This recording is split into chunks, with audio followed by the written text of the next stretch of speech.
Chapter 49. Haydée. It will be recollected that the new, or rather old, acquaintances of the Count of Monte Cristo, residing in the Rue Meslay, were no other than Maximilian, Julie, and Emmanuel. The very anticipations of delight to be enjoyed in his forthcoming visits, the bright, pure gleam of heavenly happiness it diffused over the almost deadly warfare in which he had voluntarily engaged, illumined his whole countenance with a look of ineffable joy and calmness, as, immediately after Villefort's departure, his thoughts flew back to the cheering prospect before him, of tasting, at least, a brief respite from the fierce and stormy passions of his mind. Even Ollie, who had hastened to obey the Count's summons, went forth from his master's presence in charmed amazement at the unusual animation and pleasure depicted on features ordinarily so stern and cold, while, as though dreading to put to flight the agreeable ideas hovering over his patron's meditations, whatever they were, the faithful Nubian walked on tiptoe towards the door, holding his breath, lest its faintest sound should dissipate his master's happy reverie. It was noon, and Monte Cristo had set apart 1 hour to be passed in the apartments of Haydée, as though his oppressed spirit could not all at once admit the feeling of pure and unmixed joy, but required a gradual succession of calm and gentle emotions to prepare his mind to receive full and perfect happiness, in the same manner as ordinary natures demand to be inured by degrees to the reception of strong or violent sensations. The young Greek, as we have already said, occupied apartments wholly unconnected with those of the Count. The rooms had been fitted up in strict accordance with Oriental ideas, the floors were covered with the richest carpets Turkey could produce, the walls hung with brocaded silk of the most magnificent designs and texture, while around each chamber luxurious divans were placed, with piles of soft and yielding cushions, that needed only to be arranged at the pleasure or convenience of such as sought repose. Haydée had 3 French maids, and 1 who was a Greek. The first 3 remained constantly in a small waiting-room, ready to obey the summons of a small golden bell, or to receive the orders of the Romaic slave, who knew just enough French to be able to transmit her mistress's wishes to the 3 other waiting women. The latter had received most peremptory instructions from Monte Cristo to treat Haydée with all the deference they would observe to a queen. The young girl herself generally passed her time in the chamber at the farther end of her apartments. This was a sort of boudoir, circular, and lighted only from the roof, which consisted of rose-colored glass. Haydée was reclining upon soft downy cushions, covered with blue satin spotted with silver. Her head, supported by one of her exquisitely molded arms, rested on the divan immediately behind her, while the other was employed in adjusting to her lips the coral tube of a rich narghilé, through whose flexible pipe she drew the smoke fragrant by its passage through perfumed water. Her attitude, though perfectly natural for an Eastern woman, would, in a European, have been deemed too full of coquettish straining after effect. Her dress, which was that of the women of Epirus, consisted of a pair of white satin trousers, embroidered with pink roses, displaying feet so exquisitely formed and so delicately fair, that they might well have been taken for Parian marble, had not the eye been undeceived by their movements as they constantly shifted in and out of a pair of little slippers with upturned toes, beautifully ornamented with gold and pearls. She wore a blue and white striped vest, with long open sleeves, trimmed with silver loops and buttons of pearls, and a sort of bodice, which, closing only from the center to the waist, exhibited the whole of the ivory throat and upper part of the bosom. It was fastened with 3 magnificent diamond clasps.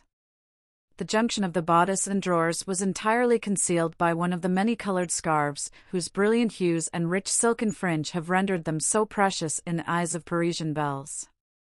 Tilted on one side of her head she had a small cap of gold-colored silk, embroidered with pearls, while on the other a purple rose mingled its glowing colors with the luxuriant masses of her hair, of which the blackness was so intense that it was tinged with blue.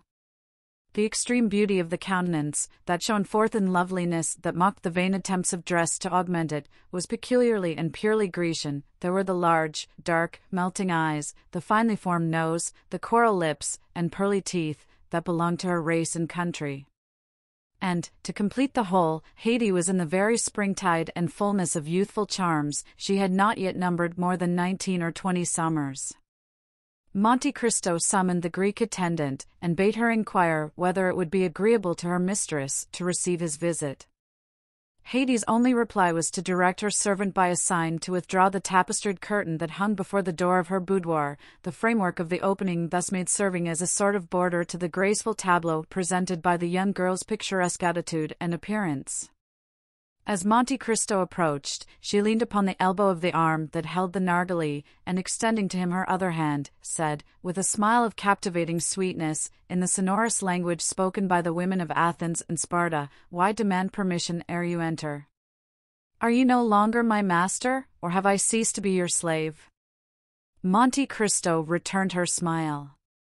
"Haydée," said he, "you well know." "Why do you address me so coldly, so distantly?" asked the young Greek. "Have I by any means displeased you? Oh, if so, punish me as you will, but do not speak to me in tones and manner so formal and constrained." "Haydée," replied the Count, "you know that you are now in France, and are free." "Free to do what?" asked the young girl.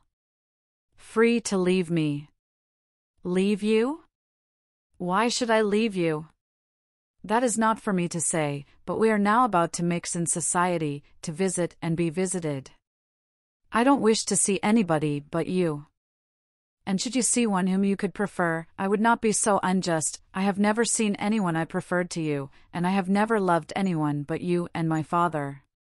"My poor child," replied Monte Cristo, "that is merely because your father and myself are the only men who have ever talked to you. I don't want anybody else to talk to me. My father said I was his joy, you style me your love, and both of you have called me my child. Do you remember your father, Haydée?" The young Greek smiled. "He is here, and here," said she, touching her eyes and her heart. "And where am I?" inquired Monte Cristo laughingly. "You," cried she, with tones of thrilling tenderness, "you are everywhere." Monte Cristo took the delicate hand of the young girl in his, and was about to raise it to his lips, when the simple child of nature hastily withdrew it, and presented her cheek. "You now understand, Haydée," said the Count, "that from this moment you are absolutely free, that here you exercise unlimited sway, and are at liberty to lay aside or continue the costume of your country, as it may suit your inclination. Within this mansion you are absolute mistress of your actions, and may go abroad or remain in your apartments as may seem most agreeable to you. A carriage waits your orders, and Ollie and Myrtho will accompany you whithersoever you desire to go. There is but one favor I would entreat of you. Speak. Guard carefully the secret of your birth. Make no allusion to the past, nor upon any occasion be induced to pronounce the names of your illustrious father or ill-fated mother. I have already told you, my lord, that I shall see no one. It is possible, Haydée, that so perfect a seclusion, though conformable with the habits and customs of the East, may not be practicable in Paris. Endeavor, then, to accustom yourself to our manner of living in these northern climes as you did to those of Rome, Florence, Milan, and Madrid. It may be useful to you one of these days, whether you remain here or return to the East." The young girl raised her tearful eyes towards Monte Cristo as she said with touching earnestness, "Whether we return to the East, you mean to say, my lord, do you not?" "My child," returned Monte Cristo, "you know full well that whenever we part, it will be no fault or wish of mine. The tree forsakes not the flower falls from the tree." "My lord," replied Haydée, "I never will leave you, for I am sure I could not exist without you. My poor girl, in 10 years I shall be old, and you will be still young. My father had a long white beard, but I loved him. He was 60 years old, but to me he was handsomer than all the fine youths I saw. Then tell me, Haydée, do you believe you shall be able to accustom yourself to our present mode of life?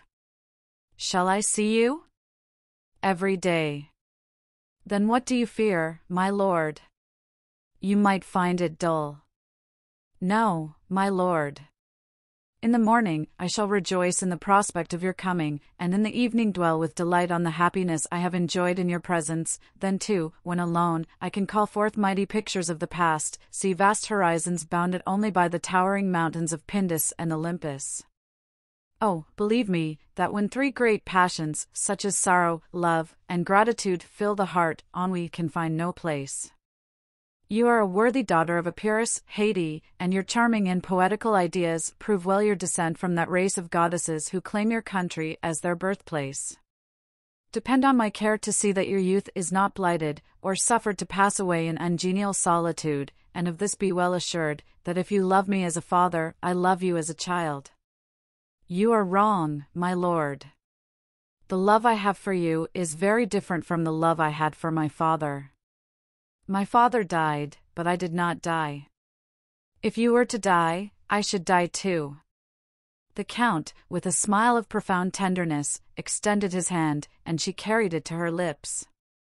Monte Cristo, thus attuned to the interview he proposed to hold with Morrel and his family, departed, murmuring as he went these lines of Pindar: "Youth is a flower of which love is the fruit, happy is he who, after having watched its silent growth, is permitted to gather and call it his own." The carriage was prepared according to orders, and stepping lightly into it, the Count drove off at his usual rapid pace.